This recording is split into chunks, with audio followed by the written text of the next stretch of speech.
নমস্কার, আপনারা শুনছিলেন প্রণমামী জগৎ জননীর নিবেদন ভারতের সামাজিক ইতিহাসে স্বামী বিবেকানন্দ।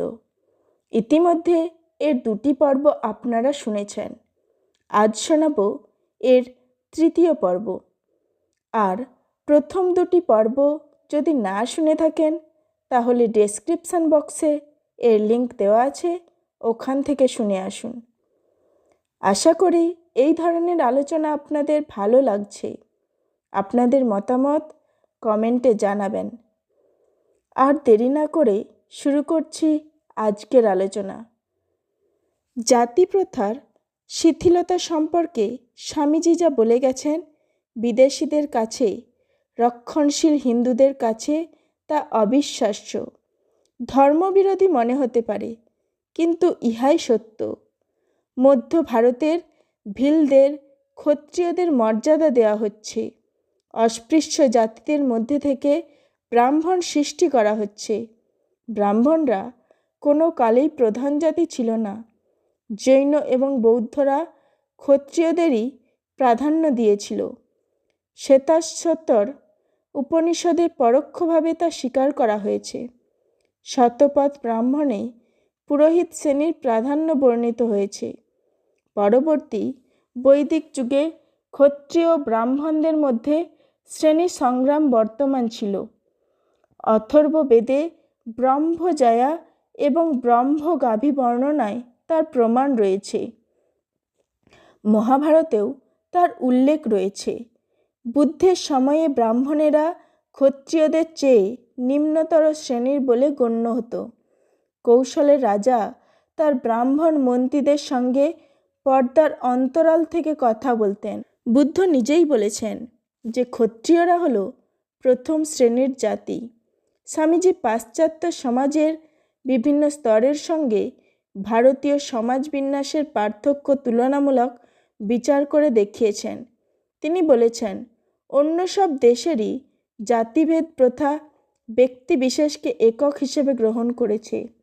বিত্ত, বল, মেধা অথবা সৌন্দর্য যে কোনো গুণ থাকলেই কোনো ব্যক্তির পক্ষে তার জন্মগত জাতি মর্যাদা ত্যাগ করে উচ্চতর যে কোনো পর্যায়ে উন্নীত হওয়ার যথেষ্ট সুযোগ আছে।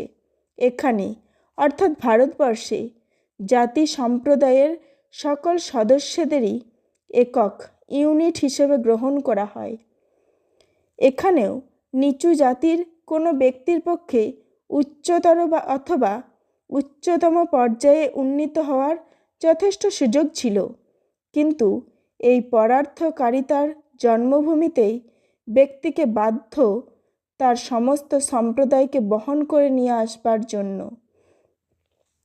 ভারতে বিত্ত, শক্তি বা অন্য কোনো গুণের অধিকারী হলেও আপনি নিজের সম্প্রদায়ের লোকদের পেছনে ফেলে উচ্চতর শ্রেণীর সঙ্গে একাত্ম হতে পারেন না।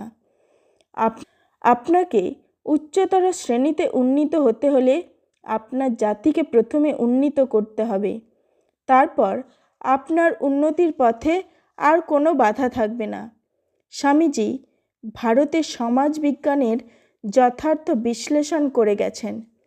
পাশ্চাত্য এবং ভারতবর্ষের প্রকৃত সামাজিক বিবর্তনের পার্থক্য বিশ্লেষণেরও তার প্রখর চিন্তাশক্তি প্রশংসনীয়। পাশ্চাত্যের নিরপেক্ষ নৃতাত্ত্বিকরা সবসময়ই বলেছেন যে আর্য শব্দটি দ্বারা কোনো জাতি বিশেষকে বোঝায় না। কোপার্স বলেছেন, আর্যরা হলো একটি সামাজিক সাংস্কৃতিক গোষ্ঠী। আর্য শব্দটি একটি ভাষা মাত্র বোঝায়। ইন্দো ইউরোপীয়রা অর্থাৎ পৃথিবীর কতিপয় সাম্রাজ্যবাদী জাতি নিজেদের জাতিদম্ভে উদ্বুদ্ধ হয়ে কেবলমাত্র নিজেদের জাতিকেই তথাকথিত আর্য বলে দাবি জানিয়েছিল। সোভিয়েত বিজ্ঞানীরা এই সমস্ত বুর্জোয়া সাজাত্যগর্বী তথাকথিত বিজ্ঞানীদের যোগ্য প্রত্যুত্তর দিয়েছেন। স্বামীজি বলেছেন, শব্দগত অর্থ যাই হোক না কেন, আর্য এবং তামিলীয় এই দুটি শব্দের পার্থক্য বহু প্রাচীনকাল থেকেই ছিল, তবে এ যে ভাষাগত, রক্তগত নয়। স্বামীজির এই উক্তি বৈজ্ঞানিক সত্য। পার্থক্যটা ভাষায়। বহুকাল আগে ক্যাম্পবেল বলেছিলেন যে উত্তর ভারত থেকে দক্ষিণে গেলে ভাষার পরিবর্তনই লক্ষ্য করা যায়, জাতির নয়। বিখ্যাত নৃবিজ্ঞানী ফ্লাওয়ার বলেছেন তথাকথিত দ্রাবিড়রা ভূমধ্য সাগরীয় জাতিগোষ্ঠীর অন্তর্ভুক্ত। হাক্সলিও তাদের সঙ্গে একমত।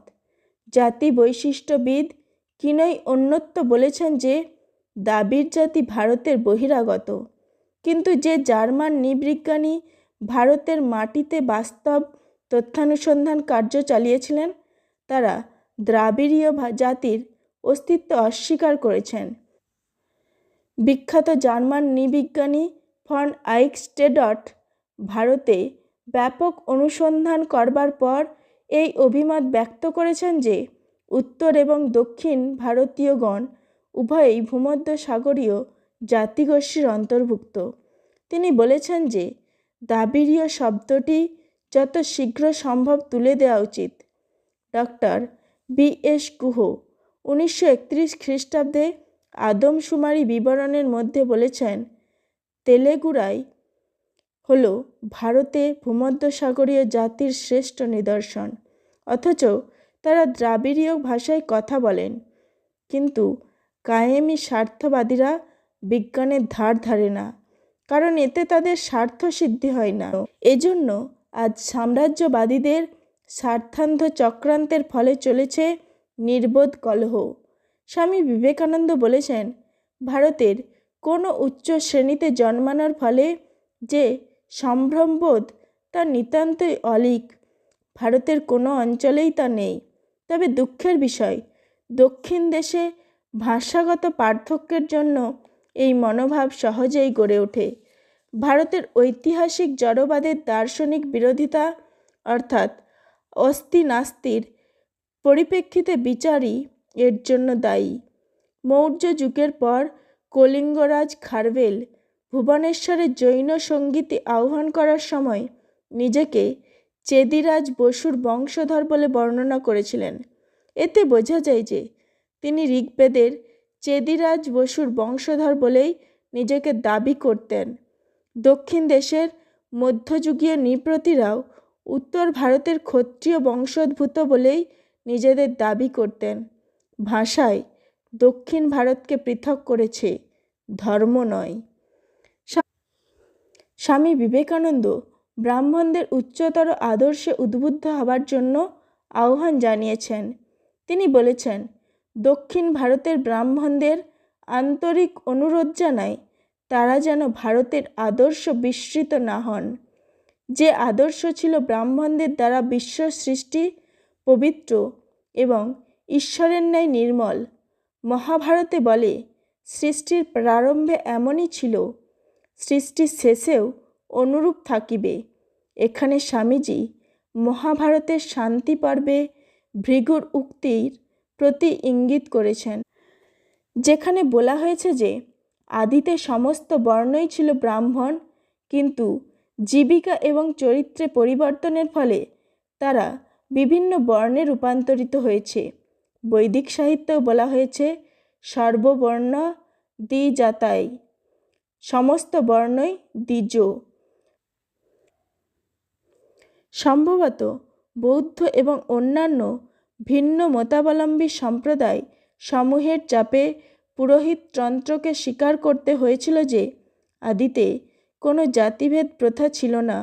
বায়ুপুরাণে বলা হয়েছে যে রাজা ভর্গভূমি ক্রেতাযুগে বর্ণপ্রথা প্রবর্তন করেন। এখানে স্পষ্টতই দেখা যায় যে স্বামীজির উক্তিতে শ্রেণীহীন ভারতীয় সমাজ গঠনের ভাবী আদর্শই ফুটে উঠেছে। জয় স্বামী বিবেকানন্দের জয়। নমস্কার, আজ এখানেই শেষ করছি। প্রণমামি জগৎজননী। লাইক, শেয়ার, কমেন্ট ও সাবস্ক্রাইব করে পাশে থাকার জন্য আপনাদের অসংখ্য ধন্যবাদ।